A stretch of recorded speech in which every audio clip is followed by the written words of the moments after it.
Hello friends, this is Sumit and you are watching science of Sumit.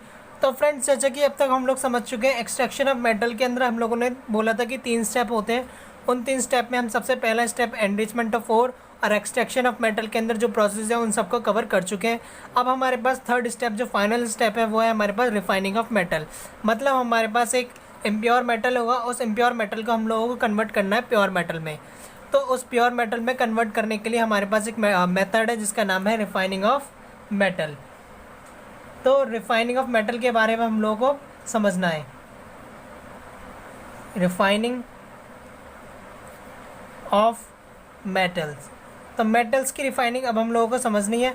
Metals की refining में हम लोगों को क्या देखना होगा, एक प्रोसेस होगा जिससे हम लोग इम्प्योर मेटल से प्योर मेटल को बनाएंगे। मतलब हमारे पास इम्प्योर मेटल है, इम्प्योर मेटल को हम लोग किस में कन्वर्ट कर देंगे, प्योर मेटल में कन्वर्ट हो जाएगा, प्योर मेटल में।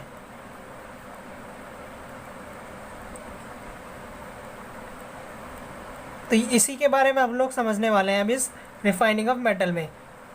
पहली बात तो ये रिफाइनिंग ऑफ मेटल है क्या। तो देखो, इतना तो समझ में आ गया कि एक ऐसा प्रोसेस जिससे इम्प्योर मेटल से हम लोग प्योर मेटल को बना देंगे।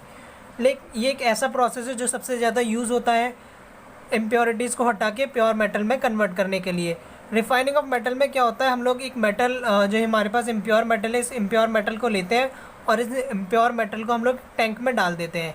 उस टैंक में डालने के बाद हम लोग इलेक्ट्रिसिटी देते हैं और मतलब सप्लाई करते हैं इलेक्ट्रिसिटी। और इलेक्ट्रिसिटी सप्लाई करने के बाद फिर उसमें एक केमिकल प्रोसेस स्टार्ट हो जाता है। उस इलेक्ट्रिकल प्रोसेस, केमिकल प्रोसेस के स्टार्ट होने से एक रिफाइनिंग हो जाती है मेटल्स की प्योर फॉर्म के अंदर। अब वो पूरा प्रोसेस कैसे होता है हम लोगों को वो समझना है। हमारे पास एक एपरेटस होगा, उस एपरेटस को तैयार कर लेते हैं। मान लेते हैं हमारे पास एक टैंक है, ये हमारे पास एक टैंक है। इस टैंक के अंदर हम लोग 2 स्ट्रिप लगाएंगे।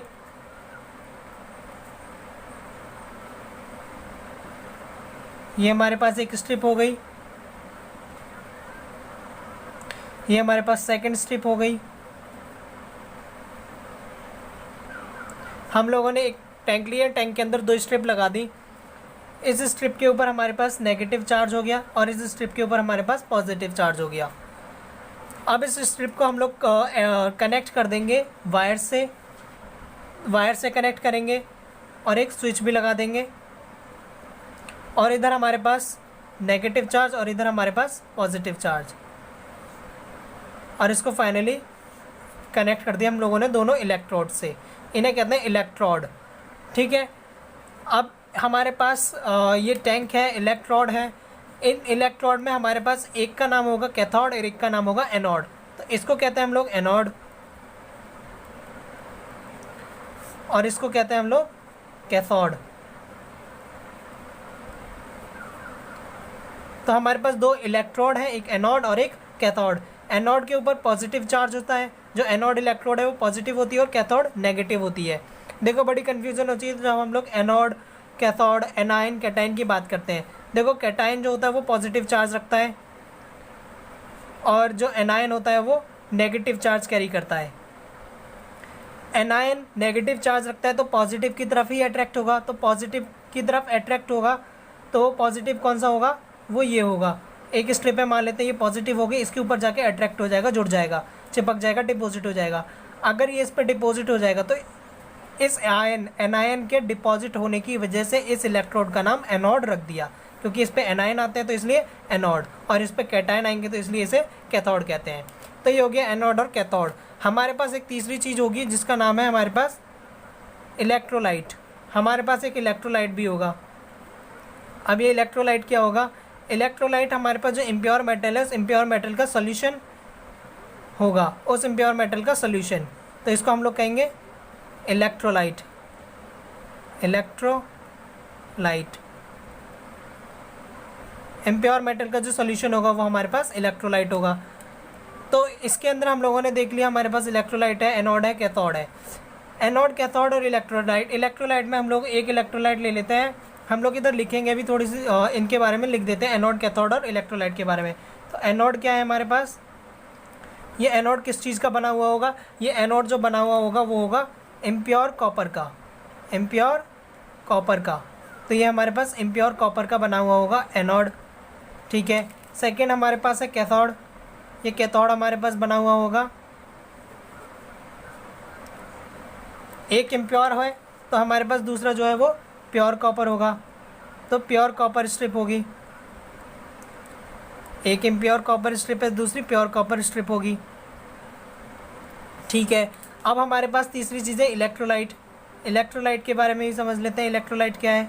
इसके अंदर इलेक्ट्रोलाइट इतना तो क्लियर हो गया, एक सोल्यूशन है इम्प्योर मेटल का, लेकिन इसके अंदर एक चीज़ और होती है, तो ये सोल्यूशन हो गया solution of acidified copper sulphate. तो हमारे पास कॉपर सल्फेट है जो जिसको हम लोगों को प्योर मेटल में कन्वर्ट करना है, तो हमारे पास कॉपर सल्फेट है, उस कॉपर सल्फेट को हम लोगों ने एसिडिफाई किया हुआ है। एसिडिफाई मतलब इसके अंदर आयंस डाल दिए। क्यों?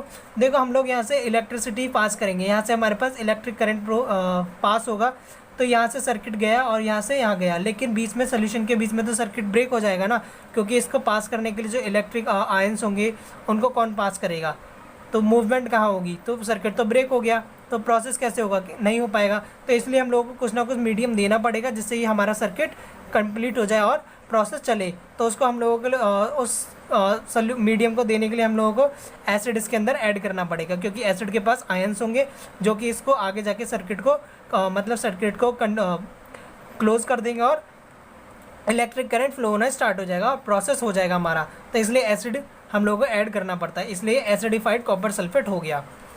तो ये हमारे पास पूरा सेटअप तैयार हो गया, इसके अंदर हम लोगों ने एसिड ऐड कर दिया। मान लेते हैं हम लोगों ने एसिड के कुछ पार्टिकल्स के अंदर ऐड कर दिए, तो हमारे पास एसिडिफाइड हो गया कॉपर सल्फेट। अब इसके अंदर प्रोसेस स्टार्ट हो जाता है, जैसे ही हम लोग इलेक्ट्रिसिटी देते हैं, मतलब जैसे ही सर्किट क्लोज करंट फ्लो करना स्टार्ट कर देगा। जैसे ही करंट फ्लो करता है, करंट फ्लो स्टार्ट कर देता है, करंट फ्लो स्टार्ट करने से क्या होता है हम लोग जानते हैं, ये जो कॉपर है, ये जो एनोड है वो इम्प्योर कॉपर का बना है और जो कैथोड है वो प्योर कॉपर स्ट्रिप का बना हुआ है। तो इम्प्योर कॉपर है, इम्प्योर कॉपर से क्या होता है, इस पर जो कॉपर होता है वो इधर से हटना स्टार्ट कर देता है और आयंस जो होते हैं कॉपर के वो वाटर और जो इसके अंदर सोल्यूशन है, सोल्यूशन में आना स्टार्ट कर देते हैं, इस सोल्यूशन में आना स्टार्ट कर देते हैं। और यही कॉपर आयन फिर बाद में जाके, क्योंकि ये प्योर कॉपर हो जाता है, और यही प्योर कॉपर जाके फिर एनोड जो कैथोड होता है हमारे कैथोड पे जाके डिपॉजिट हो जाता है। तो एनोड जो कि इम्प्योर कॉपर है, जो कि कॉपर सल्फेट की बनी हुई है, इम्प्योर कॉपर है, इस इम्प्योर कॉपर से कॉपर आयन अलग हो जाता है और कॉपर आयन सोल्यूशन में जाएगा, सोल्यूशन से फिर वो जो इलेक्ट्रोलाइट में गया, मतलब कॉपर आयन इलेक्ट्रोलाइट में गया और इलेक्ट्रोलाइट से फिर वो हमारा जो कॉपर आयन होता है वो कैथोड पे जाके डिपॉजिट हो जाता है। कैथोड पे जब जाके डिपॉजिट हो जाता है तो हम लोगों को जो कॉपर होता है प्योर स्टेट में मिल जाता है कैथोड के ऊपर डिपॉजिट होकर। तो कॉपर क्योंकि इसके ऊपर पॉजिटिव चार्ज है तो पॉजिटिव चार्ज नेगेटिव की तरफ ही अट्रैक्ट करेगा, तो इधर आके डिपॉजिट हो जाता है। तो बहुत सारा कॉपर इधर आके डिपॉजिट हो जाता है और हम लोगों को प्योर स्टेट मिल जाती है कॉपर आयंस की। तो ये हम लोग को इतना समझ में आ गया।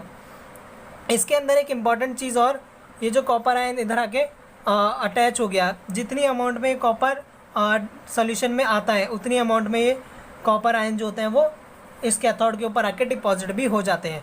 और बची कुछ इम्प्योरिटीज़ जैसे कि सल्फेट हो गया, सल्फेट आयंस हो गए, जो बची इम्प्योरिटीज़ होती है क्योंकि उनके ऊपर नेगेटिव चार्ज होगा, क्योंकि कॉपर प्लस पॉजिटिव चार्ज में, कॉपर जो होता है वो पॉजिटिव चार्ज में ब्रेक होगा और सल्फेट जो है वो नेगेटिव चार्ज में ब्रेक होगा। और भी कुछ इम्प्योरिटीज़ उस हमारे पास कॉपर सल्फेट के अंदर हो सकती हैं। तो वो इम्प्योरिटीज़ जो होती हैं वो इस एनोड के नीचे आके डिपॉजिट हो जाती हैं, इस एनोड के नीचे आके डिपॉजिट हो जाती हैं और इस इम्प्योरिटीज़ को हम लोग कहते हैं एनोड मड।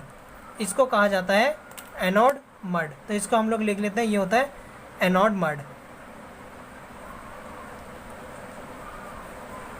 तो ये था पूरा का पूरा रिफाइनिंग ऑफ मेटल्स, जिसके अंदर हम लोगों ने देखा मेटल्स को कैसे रिफाइन किया जाता है। और इस पूरे प्रोसेस को कहते हैं इलेक्ट्रोलाइसिस। इसी को कहते हैं इलेक्ट्रोलाइसिस, यानी इलेक्ट्रिसिटी का यूज़ करके जो हमारे पास इम्प्योर मेटल है, जो हमारे पास इम्प्योर मेटल है, इम्प्योरिटीज़ है, उसको लाइज कर देना, मतलब उसको ब्रेक कर देना। उसको ब्रेक कर दिए कॉपर और कॉपर आयन और सल्फेट आयन में। सल्फेट आयन का जो मड हो गया वो एनोड मड की फॉर्म में उसके नीचे डिपॉजिट हो जाता है और जो कॉपर आयन है वो इलेक्ट्रोलाइट में डिजॉल्व होते हैं और इलेक्ट्रोलाइट में डिजॉल्व होने के बाद ये फाइनली कॉपर आयन जाके कैथोड स्ट्रिप पे जाके डिपॉजिट हो जाते हैं और हम लोगों को प्योर कॉपर आयन मिल जाता है, प्योर कॉपर स्ट्रिप में प्योर कॉपर आयन मिल जाता है। तो ये था पूरा प्रोसेस जिसके अंदर हम लोगों ने देखा refining of metals. I hope आपको ये वीडियो लेक्चर पसंद आया होगा, तो प्लीज़ चैनल को सब्सक्राइब कीजिए, वीडियो पर लाइक कीजिए और कमेंट कीजिए कोई भी क्वेरी। Thank you.